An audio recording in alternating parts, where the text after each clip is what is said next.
Now, responding to the ever-increasing levels of poverty and inequality in South Africa, the Human Sciences Research Council has defined as its guiding theme for the next 5 years, poverty and inequality diagnosis, prognosis and responses. This is part of understanding the drivers of poverty and inequality. The HSRC will focus on understanding the economic and social dynamics of cities and neighbourhoods.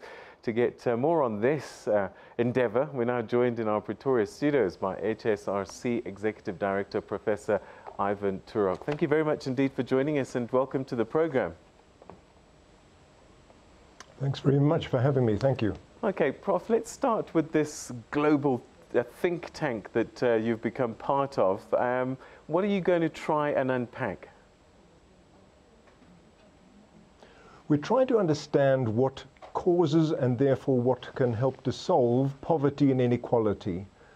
And compared with the national discourse, the dominant discourse is about race and about gender and about class to some extent. We're saying what is the particular contribution of place, the cities and the neighborhoods in which people live? How does place and the local environment in which people live their everyday lives, how does that determine their well-being and their life chances? This is critically important when it comes to policy, deciding where to intervene, how to support communities to strengthen their prosperity. So, but we've been building cities since ancient times. Is this a new science or have we not learned anything from the past? We've learned a great deal from the past. This is a new international collaborative project, so we're looking partly to learn from the past. We're also looking to learn from countries which have actually had quite a lot of success in reducing poverty and inequality, like China, to some extent India. We're also comparing ourselves with Rwanda, which is on a very interesting trajectory, and Tanzania and Bangladesh. We're trying to learn from this diverse range of countries.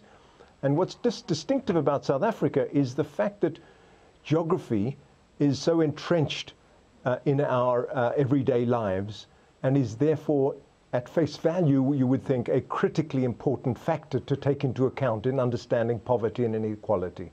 But precisely how geography shapes, constrains people's life chances is not entirely clear and is quite widely debated, which is why we need more evidence and more research. Right, it's fascinating that you're comparing yourselves with these different countries around the world. I mean, we know how South Africa was built and the way it was built. You know, blacks lived in a certain part of town, whites in another, and that created its own dynamic. I suppose that there is an urban story, but they're probably all going to be slightly different given their natural histories. Absolutely. So we want to distinguish between townships in different cities, and we want to distinguish between townships and informal settlements, because I think the dynamics of these different contexts will be very, very different. So we don't actually have a lot of what's called longitudinal analysis, looking at how people's conditions in life change over time. We've got lots of snapshot studies, like the census, for example, but not a lot that actually tracks people's progress, moving between rural areas and cities, moving from informal settlements into townships, moving out of townships. And we want to see how people progress when they make these movements. When they migrate from the countryside, what are their chances of success? What are their chances of actually getting access to the labor market, getting a job, and what are the factors that will determine whether or not they get a better job and improve their incomes over time? You know, what is the balance between skills, between health, between education, schools, and recreational amenities, social networks within townships? What are the relative importance of these factors? This is what we're trying to untangle. I would imagine that you have some idea already of what you might find so that you can set up your study. What do you suspect is out there in terms of what you're going to find with these studies? Well, we suspect that basic services are critically important. So living in an informal settlement, right, with no electricity, no water, no sanitation, is so debilitating to people that they struggle to go to school regularly, right, to do their homework. They struggle if they manage to get a job, they struggle to hang on to that job because their living conditions are so chaotic. so difficult to plan your day, you know, if you don't have a secure environment in which to work and don't have lighting to do homework. So we suspect that basic services are critically important, and we think that this anticipating the future, we think that government priority towards upgrading informal settlements will be one of the strong messages coming here, recognizing that people are moving into our cities to try and access employment and making it easier for people to do that so that they can you know, progress in life.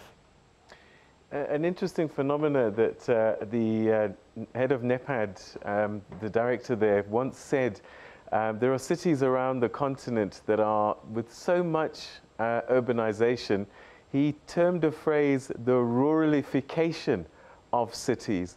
Is that something that you're going to be able to observe, that, you know, cities, some of them have started in parts to reverse and become more dilapidated as a result of this kind of movement? And so that the fortunes that these people in the rural areas were seeking are actually contributing to, I suppose, degradation in parts?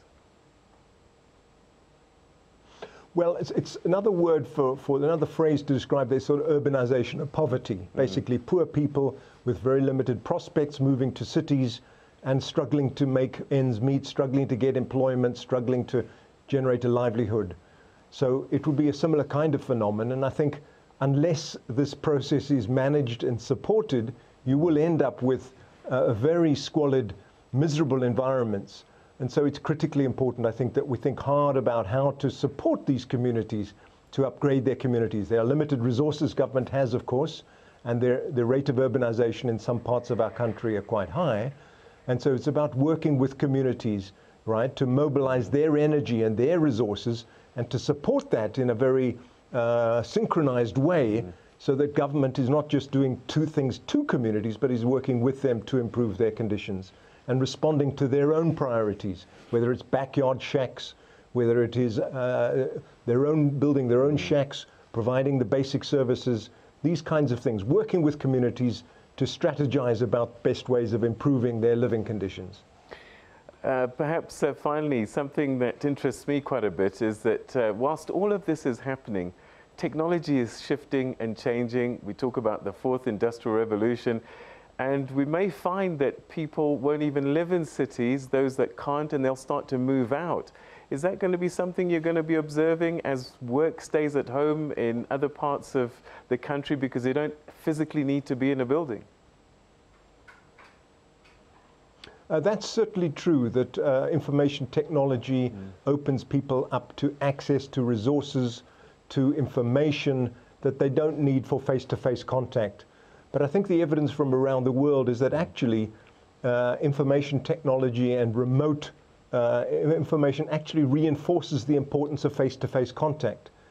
That you need access to people to reinforce the messages you get through social media, through IT and computers and so on, and that this actually promotes density rather than reduces density, so contrary to what many people thought and when will we get 10 years ago. When will we get the first set of findings? We're going to produce a series of interim reports. It's a 4-year program of research. So we promise to produce interim reports to disseminate and to get some feedback on the basis of our preliminary findings within every 6 months or so. All right, Professor Turok, thank you very much indeed, and we wish you the best of luck. Thank you very much, and good luck on your studies. Thank you. Thank you.